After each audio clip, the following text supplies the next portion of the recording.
City Today News।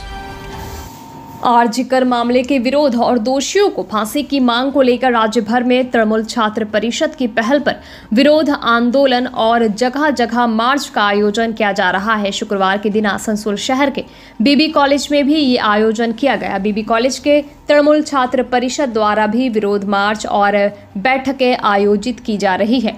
पश्चिम बर्धमान जिला छात्र परिषद के सचिव थिलन साधु और पश्चिम बर्धमान जिला छात्र परिषद के महासचिव रिया सामंत ने सीबीआई पर आरोप लगाते हुए कहा कि आज 20 दिन हो गया है, कहां है अब सीबीआई का न्याय, अब कहां है विरोधी, क्यों चुप बैठे हैं विरोधी। सीबीआई को लेकर राजनीति की जा रही है। सीबीआई केंद्र सरकार के इशारे पर चल रही है। इस सीबीआई से तो एक नोबेल नहीं खोजा जा सका, फिर इससे न्याय की क्या आस रखी जाए। हमारी मांगे हैं जल्द से जल्द डॉक्टर की दुष्कर्म कर हत्या करने वाले अपराधियों को फांसी की सजा होनी चाहिए। ये मांग को रखते हुए इस क्षेत्र में एक विरोध मार्च का आयोजन किया गया है।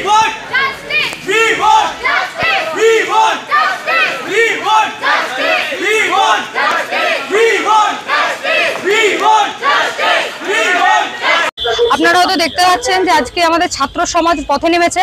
কেন পথে নেমেছে সেটা আপনাদেরকে আমি ভালো করে জানিয়ে দিই। কারণ ছাত্র সমাজ পথে নেমেছে, এরা আসল ছাত্র, এরা আসল ছাত্র ছাত্রী। এরা কোনো বাবা দাদা কাকু দিদা পিসি মাসিদেরকে নিয়ে কিন্তু রাস্তায় নামেনি, এরা নিজেরা আজকে রাস্তায় নেমেছে। তার কারণ এরা সত্যিকারের বিচার চায়, এরা রাজনীতি কেউ চায় না।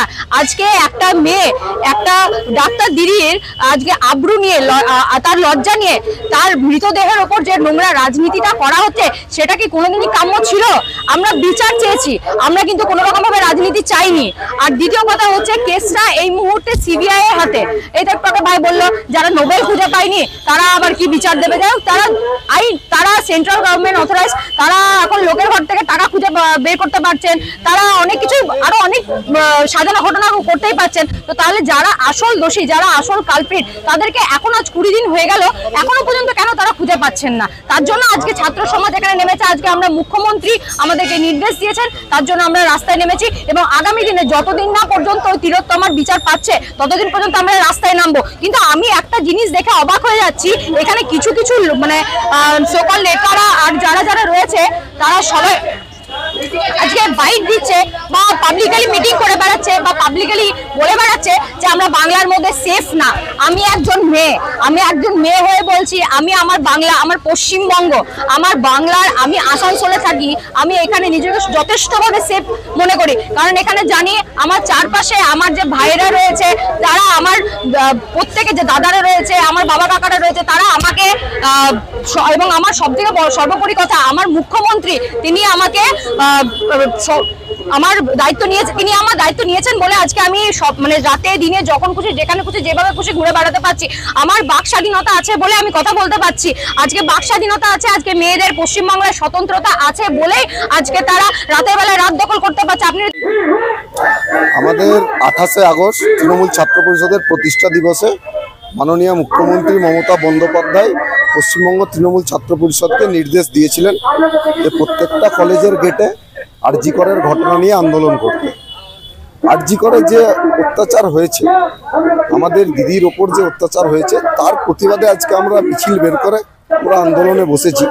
আমাদের বক্তব্য একটাই, যে সরকার রাতারাতি নোটবন্দি করতে পারে, রাতারাতি লকডাউন ঘোষণা করতে পারে, সেই সরকার রাতারাতি কেন ধর্ষণ বিরোধী আইন আনতে পারে না? তার বিরুদ্ধে তৃণমূল ছাত্র পরিষদ আজ রাস্তায় নেমেছে এবং আগামী দিনে এর থেকে আরো বেশি বড় আন্দোলনে যাবে। আমরা যারা দোষী তাদের ফাঁসি চাই এবং যারা এই রাজনীতি করছে এই জিনিসটাকে নিয়ে তাদেরকে দয়া করে অনুরোধ করছি যে আপনারা এই জিনিস নিয়ে রাজনীতি করবেন না। আপনারা দেখেছেন 27 তারিখ ছাত্র সমাজের নাম করে একদল গুন্ডা কিভাবে নবান্ন অভিযানে গিয়ে ভাঙচুর চালিয়েছে। সেই জিনিসটাকে আপনাদেরকে দেখাতে হবে যে তারা তো অরিজিনাল ছাত্র নয়। যারা অরিজিনাল ছাত্র তারা 28 আগস্ট কলকাতায় কাতারে কাতারে গিয়ে উপস্থিত হয়েছে। কিন্তু এই রাজনীতি, এই ধর্ষণ নিয়ে রাজনীতি, এই জিনিসটা বন্ধ হোক এবং যারা উপযুক্ত দোষী তাদের ফাঁসি হোক। আমাদের দাবি এটাই। আর ধর্ষণ বিরোধী আইন সেই জিনিসটা যাতে তাড়াতাড়ি আমাদের পশ্চিমবঙ্গে আসে, সেই জিনিসটা